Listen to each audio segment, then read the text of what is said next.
Mubarak for you, it's my prayer. May you keep ascending success. Stay, O Mubarak for you, it's my prayer. May you keep ascending success. Stay. Alhamdulillahi Rabbil Alameen. Wassalatu wassalamu ala Sayyidil Mursaleen. Amma ba'd, a'udhu billahi minash shaitanir rajeem. Bismillahir Rahmanir Rahim. As-salatu wassalamu alayka ya Rasulullah. Wa ala alika wa ashabika ya Habiballah. As-salatu wassalamu alayka ya Nabiyallah. Wa ala alika wa ashabika ya Nurallah. My dear Islam brothers and viewers of Madani Channel, there are many blessings in reciting Durud Pak upon the Prophet of Allah sallallahu alaihi wasallam. And in regards to that, one morning the Prophet of Allah sallallahu alaihi wasallam woke up in a state of happiness. It said that the joy was visible on his face. You could see how happy he was. And the companions, obviously, when they saw that the Prophet of Allah sallallahu alaihi wasallam was happy, obviously it made them happy as well. And they said, Ya Rasulullah sallallahu alaihi wasallam, today you've woken in a state of happiness. We can see the joy on your face. And they asked him, what is the reason for this happiness? And he replied that, yes, someone came from my Lord and he said to me that whoever from your nation sends salat upon you once, Allah Azza wa Jalla records for him 10 good deeds, removes 10 of his sins, elevates him by 10 degrees, and sends equal amount of mercy upon him. Sallu ala al-Habib. In modern life, we're all busy. I understand this. But a lot of people try to find ways now to multitask, to try to do two things at the same time because of the time constraints. They are so busy. And no matter what you are doing in life, unless your job entails speaking, you can be driving, you can be selling, you can be waiting. Whatever you are doing, if you're not using your tongue, at that same time, you can send Durud Pak upon the Prophet of Allah sallallahu alaihi wasallam. I met a doctor once in Australia, and he used to travel 3 hours a day to work and 3 hours back. And I said to him, what do you do in them 3 hours? He said, in them 3 hours, I recite all the surahs that I know, and the rest of the time I spend in reciting Durud Pak upon the Prophet of Allah. 6 hours a day. 6 hours a day that he would normally be just, but he utilized that time. And we should look at our time and make sure that we're not wasting any time, because time is very, very limited. And who knows that one extra Durud Pak that you recite today might make all the difference on the day of judgment. It is narrated that Sayyidina Tamim al-Dari radiyallahu ta'ala is a companion of the Prophet of Allah sallallahu alaihi wasallam. And he accepted Islam in 900 Hijri. And he would perform an abundance of worship, and he was passionate about reading the Quran. It is stated that during the evening prayers, he would recite the entire Quran in one unit of salah. Sayyidina Tamim al-Dari radiyallahu anhu was the first person to illuminate Masjid al-Nabi. And he reported, he said that we were sitting with the Prophet of Allah sallallahu alaihi wasallam, and a camel approached, galloping, running. And it came near to the head of the Prophet of Allah sallallahu alaihi wasallam. We could see that it was trying to say something. And upon hearing what the camel was saying, the Prophet of Allah sallallahu alaihi wasallam said to the camel, "O camel, be at ease. If you are truthful, then your truthfulness is for you. But if you are lying, your falsehood will be upon you. Indeed, Allah Azza wa Jalla protects the one who seeks refuge in us. And whoever seeks sanctuary with us will never be disappointed." Before I go on to the remainder of the hadith, if you are truthful, then your truthfulness will be with you. If you are lying, then your falsehood will be with you. A very deep message for all of us about the importance of speaking the truth. If you speak the truth, then inshallah, truth will defend you. But if you lie, then nothing will defend you. Continue with the hadith. The companion said, Ya Rasulullah sallallahu alaihi wasallam, what is the camel saying? And the Prophet replied that the camel's owners want to slaughter it. and they want to consume its meat. So it ran away seeking protection from your Prophet. Whilst we were in this state, whilst this was happening, the owners of the camel, they were running, they came. And they said, "O Messenger of Allah, sallallahu alaihi wasallam, this is our camel. It has been on the run for 3 days and we did not find it, but now it is with you." The Prophet of Allah, sallallahu alaihi wasallam, said, "Indeed, it is complained to us, a most grievous complaint." They asked, "What is he saying?" And the Prophet of Allah, sallallahu alaihi wasallam, said that it grew up in your protection for many years. You would load it and go to the place of grazing in the summer, and when winter came, you would travel to a place of warmth. And when it grew old, you sought to gain offspring from it. And Allah Azza wa Jal granted you from it pasturing camels. So when this year of abundance came upon it, you intended to slaughter it and consume its meat. They responded, "O Messenger of Allah, sallallahu alaihi wasallam, indeed the affair is like that." The Prophet of Allah, sallallahu alaihi wasallam, said, "This is not the recompense of a dutiful slave from its masters." And then they said, O Prophet of Allah, sallallahu alaihi wasallam, we will neither slaughter it, nor will we sell it. And the Prophet of Allah, sallallahu alaihi wasallam, said, "You have lied. You have lied, and you have not shown mercy to this animal." So the Prophet of Allah, sallallahu alaihi wasallam, purchased this animal and set it free. From this, although we may be thinking, first of all, this shaitanic whisper will come to our mind, that how is it possible that the Prophet of Allah, sallallahu alaihi wasallam, speak to an animal? But we see from here that the animal himself came knowing that the Prophet of Allah, sallallahu alaihi wasallam, was the mercy to all the world. And the animal himself came and spoke to the Prophet because he knew this was the court that where I can be defended. But the lesson that we're learning from this is that although we know that the Prophet of Allah, sallallahu alaihi wasallam, ate camels, he slaughtered camels himself, he ate the meat himself. But in this particular case, because the protection had been sought from the Prophet of Allah, sallallahu alaihi wasallam, the camel itself was seeking mercy. And the Prophet of Allah, sallallahu alaihi wasallam, showed that mercy. So what we're going to talk today a little bit about is about showing mercy, having that merciful heart inside us. And unfortunately nowadays we don't have any mercy inside us. We don't want to forgive anybody. The Prophet of Allah, sallallahu alaihi wasallam, was sent as a mercy for all of the worlds.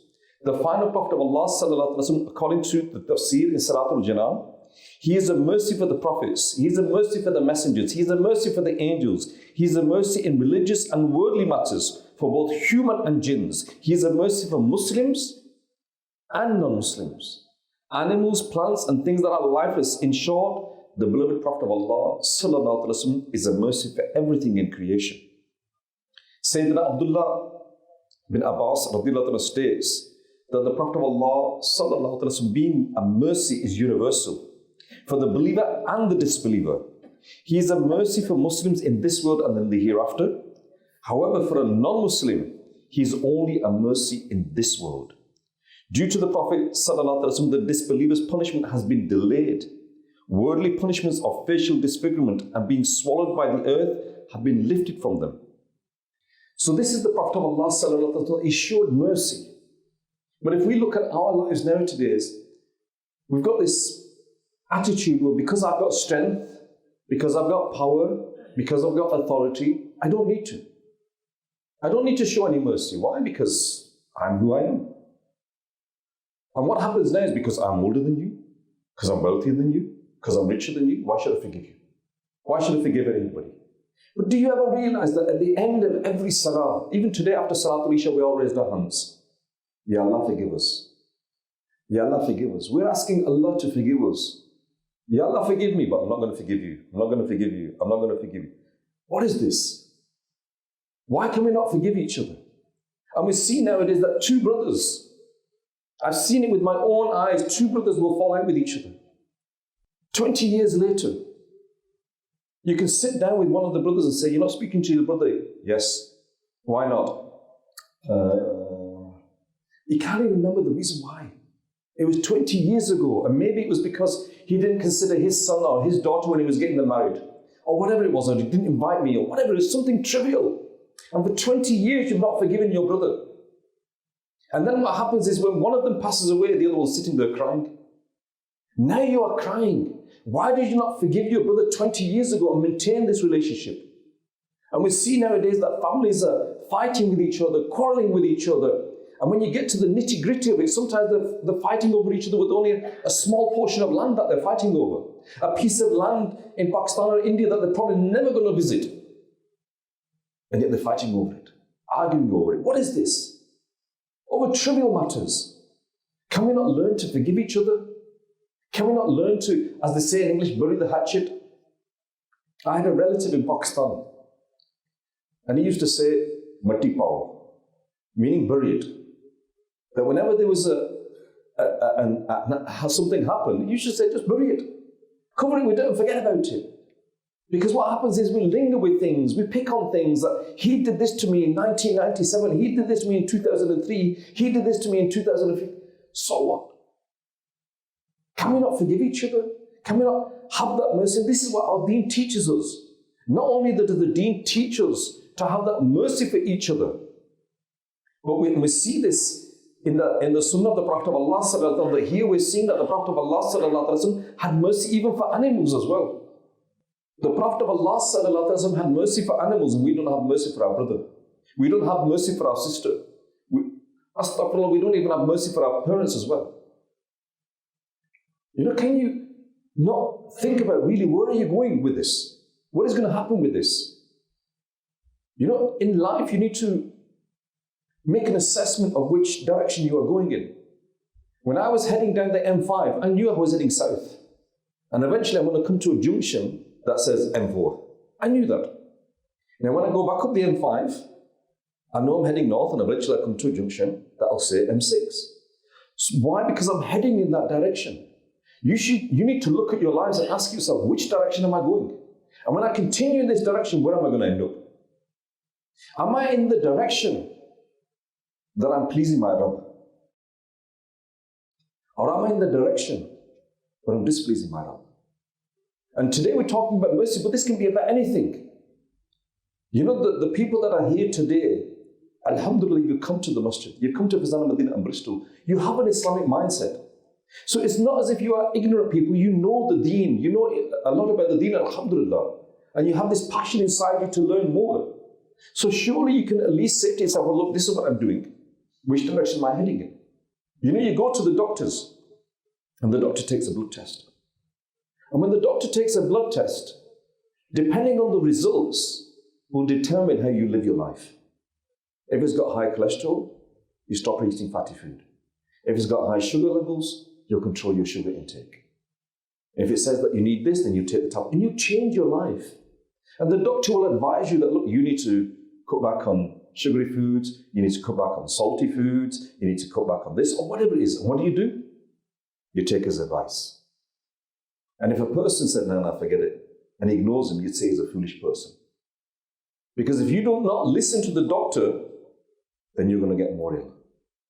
In the same way, what we need to do, and this is where you have to be your own doctor. You have to do your own test. Ask yourself, that what spiritual diseases do I have? Do I pray my salah every day? Do I lie? Do I cheat? Do I backbite? Do I swear? Am I unmerciful? Am I kind? Am I gentle? Or am I the opposite? And depending on that, you need to make a change in your life. But you need to be honest with yourself. In that hadith at the beginning, it said that the truthful one, the truth is with you. Those that are truthful, the truthfulness is with you. And those that lie is with you. And the biggest problem that we have is that we lie to ourselves. No, I've not got that problem. No, I don't backbite. No, I don't gossip. No, I don't swear. No, I don't do this. No, I don't do that. Unless we are honest with ourselves, with the diseases that we are affected by, you can never cure yourself. And it's the same with being merciful to each other. You've heard the hadith many times maybe, where the Prophet of Allah sallallahu alaihi wasallam said that when a person passes away, if people speak good about that person, they speak good about that person. After that person has passed away, then the Prophet of Allah sallallahu alaihi wasallam said that heaven is wajib for that person. But at the flip side, and this is why they say that when somebody passes away, either speak good about them or remain silent. Because the reason being is that the Prophet of Allah sallallahu alaihi wasallam said that if a person passes away and people speak bad about that person, then hell becomes wajib for that person. Ask yourself the question, Don't wait until we die. What do our neighbors think about us? What do our relatives think about us? What do our work colleagues think about us? More important still, what does our spouses, our wives and husbands think about us? What do they think about us? You know, when you leave home in the morning, is the wife happy? I've got a break now for a few hours. And then when you come home, they're all of a sudden scared. Is this the atmosphere that we're creating at home? Not only with our wives, but our children as well. Do our children look forward to seeing us? Or do they all scarper to the different rooms as soon as our buddy comes home? And the wife, all of a sudden, she's panicking because you come home. Is this the atmosphere that we've created at home? What do our relatives think about us? What do people think about us? Because this is very important in our deen, to maintain these ties of relationship, to put happiness in the hearts of others, to not put this difficulty in front of them, to be merciful to each other. Nowadays, I've even seen divorces happen over little things. You know, that the curry wasn't made properly, there was too much salt in it. And I hear these stories and I find it hard to believe them. And they say, no, brother, it's true. And I said, what, that a divorce has happened because the curry wasn't cooked properly, that the roti wasn't made properly, and this happened and that happened? Oh yes, brother, people divorce each other for this. Even at the wedding, there was an instance, someone told me that at the wedding, some cake, the husband for some reason made a mistake and a little bit of cake slipped on his wife's dress, and there and then she asked for a divorce. Where is our patience with each other? Where is our sabr with each other? You know, before it comes time to showing mercy, we should have this patience, this sabr inside us to forgive each other. What difference does it make? You know, I read this somewhere. If you were to swear at me in, let's say, Italian, would it affect me? No, because I don't understand it. So you can swear all day at me in Italian, it won't affect me at all. And it could be the worst of the worst swears, it won't affect me. Why is it when you swear in English it affects me? They're just words. We need to learn to ignore these things. Learn to show patience to each other. You know, sometimes people have a bad day. And if they say something out of context, forget it. And this is why they say that when someone, especially nowadays when people send you a message, when someone sends you a WhatsApp message, I've learned this personally. Someone sends me a message, Imam Sahib might send me a message, and then I go, "Cha." But no. Walk away from it. Yeah? He might be upset that I'm not replying straight away. I'll walk away from it. Give it 6 hours, 8 hours, and then reply. And that message that I replied then, 8 hours later, is completely different to the message I would have sent him 8 seconds later. Because I've had time to reflect, I've time to think. And this is how we need to live our lives. Make sure that we don't offend people, show mercy to nobody. Have you never made a mistake in your life? You know, I get amazed when I'm driving a car and someone pips the horn, I think, you know, they've never made a mistake out there. They are perfect drivers. You learn to forgive each other. You know, when I go to Pakistan, one thing I like about Pakistan is the drivers over there, if they pip the horns, they're not pipping the horns to get angry at you, they're just pipping your horns to look, I'm here. Yeah? And so they have so much patience over there. And yet over here, someone doesn't put an indicator on. You know, we get annoyed with them. There was an incident that happened up north. T-junction, car coming here. And this person, when he came here, he turned. And he didn't put his indicator on. This person got so annoyed, he reversed the car, went back and chased him. Chased him, stopped him. They got out, had a fight. And as a result of the fight, one of them lost their eyesight. Why? Because he didn't put the indicator on. Come on. What is this? You don't realize sometimes because you get angry, the repercussions of your actions. The Prophet of Allah said that the strong person is not he who can throw his opponent to the ground. The strong person is he who can control himself when he gets angry. And when we lose that self-control, then all sorts of things happen. There was an incident again up north from where I am. Maybe north's a bad area. I shouldn't be really saying this. But up north it happened once that someone went to work. When he came, he had a bad day at work. And he had a young child, maybe this age or maybe probably younger. The child wasn't walking. A small child. And he comes home and the child's been ill all day. The child's been crying all day. He's had a bad day at work. His wife, the mother of the child, had a bad day all day looking after this child. She's tired, he's tired, the child's still crying. He gets home, she says to him, look, please look after the child. I need a break. And he says, look, you look after the child, I need a break. An argument develops.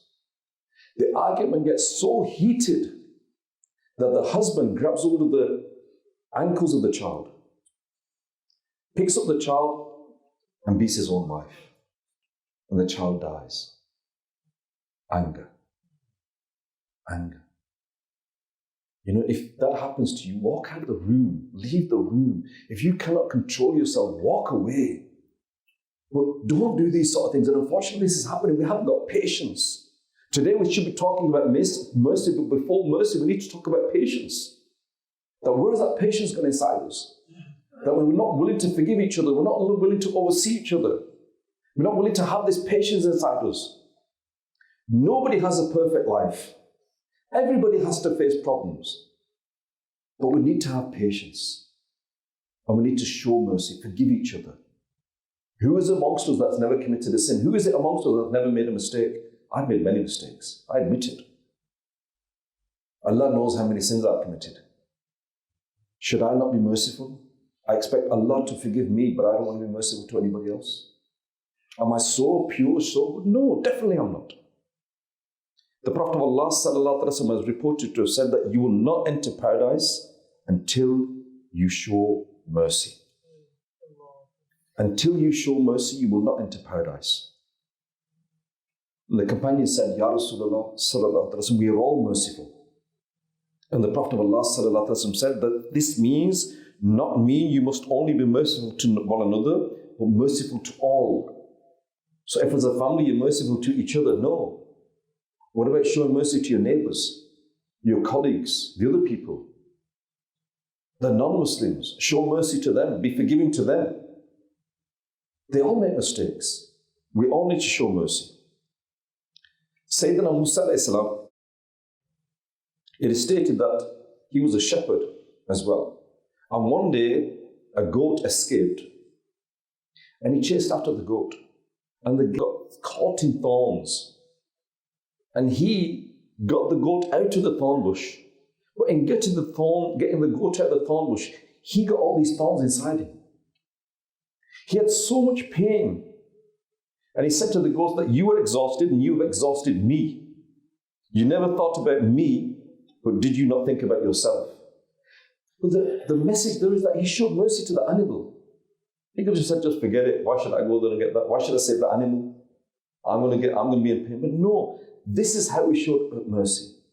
We see from many pious predecessors that even the ants, our pious predecessors showed mercy to them. When they realized that if they came out for food, and when they came out for food, people would trample on them, they would put food there. And they would make a little wall there so that the ants only needed to go there. This is what our deen teaches us. Our deen teaches us to be merciful to ants. Our deen teaches us to be merciful to birds, to cats, to dogs, to all these animals. And what about the mercy that we should be showing to each other? This is what we need to do. We need to ponder over this.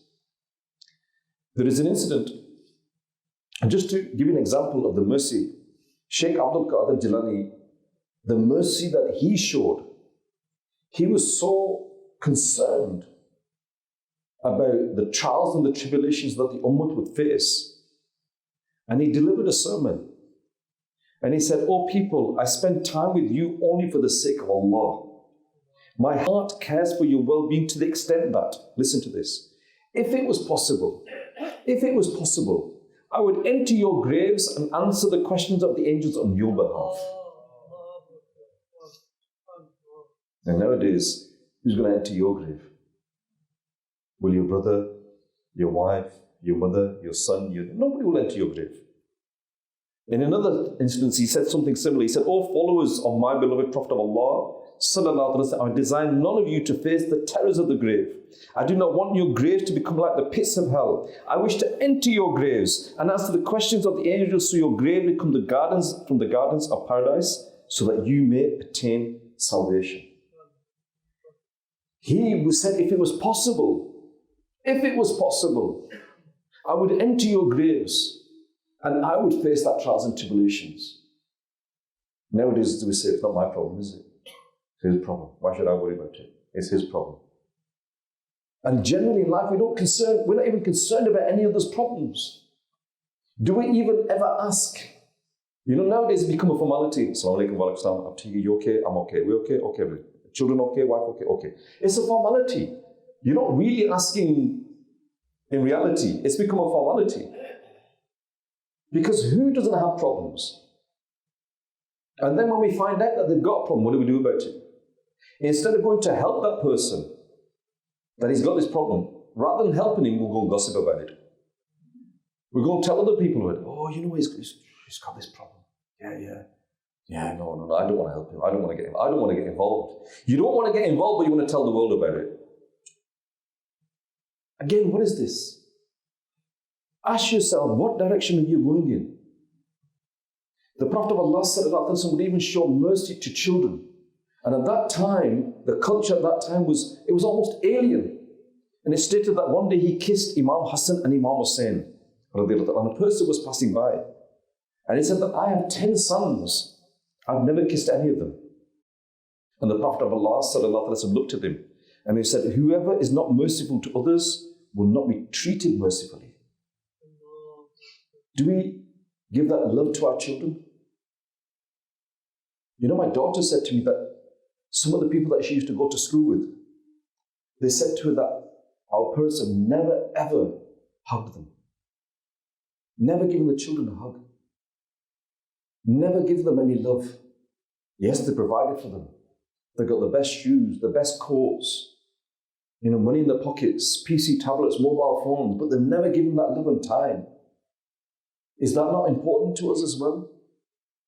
Do we not give our children that love? Do we think that we need to have this authority with our children? That our children should always be afraid of us? Look at what the Prophet of Allah did. He would kiss his grandchildren. He would carry his grandchildren.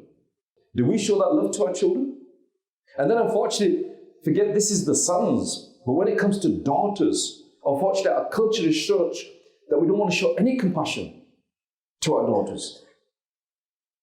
And if you think about it, this is the jahaliyat of the times of the past, where children, daughters were not cared for, daughters were not loved. The Prophet of Allah said, do not dislike daughters, for indeed they are loving. Whoever is granted a daughter, he neither buries her alive nor disparages her or favors her son over her. Allah Azza wa Jal will admit him into paradise by her. Even in today's culture, we see people that they favor the son over the daughter. They give the son more than the daughter. They don't care for the daughter. Another hadith regarding daughters. The one who is involved in the responsibility of raising daughters and he accords caring behavior towards them, they will be a source of protection for him from the fire of hell. Whoever purchases items for the children from the marketplace is like the one giving charity in the way of Allah. Also, he should give these gifts to his daughters first. This is because the one who makes his daughters happy is like the one who cries in the fear of Allah, and Allah Azza wa Jal forbids hellfire upon the one who cries out of fear for him. Here the Prophet of Allah is saying that if you're going to give gifts, give your daughter first. And on this topic, there's a beautiful saying that I read once. I think I'll share it with you, yes. There's a saying. It says that a son is a son until he gets a wife. A daughter is a daughter all your life. The love that your daughter will give you, she will always be there. The son is a son until he gets a wife, but the daughter is a daughter all your life. And as I said, that all of your faces lit up. All of your faces accepted that, but at the same time, the question is, do we give our daughters that love that they deserve? Do we care for our daughters the way that they deserve? You all agreed with what I said, but do we? And they need our time. Our children need our time. The mother of the believers, Sayyidina Aisha Siddiqa, she states that a poor woman came to me along with her 2 daughters, and I gave her 3 days. She gave a date to each of the daughters, and then she broke that date up and gave half to one daughter and half to the other daughter. So she had no dates, 1.5 days each. And he said, the Prophet of Allah, when he heard about this, that Allah Azza wa Jal has assured paradise for her because of these actions. By caring for your daughters, living for your daughters, sacrificing for your children. You know, we all make sacrifices in our life, and I know we all do this. But what we need to make sure with our children is that we do not favor one child over another children. Even if, today we're talking about daughters, but even if it's just two sons, favoring one son over another son, giving one son or praising one son. It is very important that if two children, if a child comes home and, you know, the Qari Sahib said, mashallah, they've done a really good job today, and you hear that and you praise that child, mashallah, Qari Sahib said, you've read the Sunnah really well today. Mashallah, well, beta, you've also done well as well. That child will feel it. Don't just promote one child. Don't just give everything to one child. Look at the other child as well. Make sure that you give them the praise because it will affect them. And sometimes children, maybe one child has, I don't know, you know, daughters, one has a thin nose and one has a thick nose, for example. And you keep on saying to the one that has a thin nose, you're beautiful, but you don't say to the other one.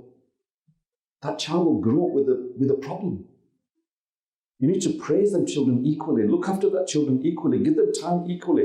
Give them gifts equally. Don't favor any children upon the other. And again, this is what our deen teaches us. So my dear Islam brothers and viewers, in today, we covered various topics. But if you see within what we've said today, that our deen guides us on all of these things. And this is the beauty of our deen. If we acquire the knowledge of the deen, then all of these things that we've talked about today will improve how we live our lives, bring happiness into our lives. You know, all of you are working hard, or you want to work hard, or you're trying to work hard. Why? Why do you work hard? To earn money. Why do you want money? So you can have peace. You can have comfort. You want a comfortable life. Our deen gives us that comfortable life without any money. Yes, I know we all want the nice car, we want that nice house. But if you have a nice car, a nice house, but you don't have peace in that car, you don't have peace in that house, then what is that car? What is that house? It's nothing.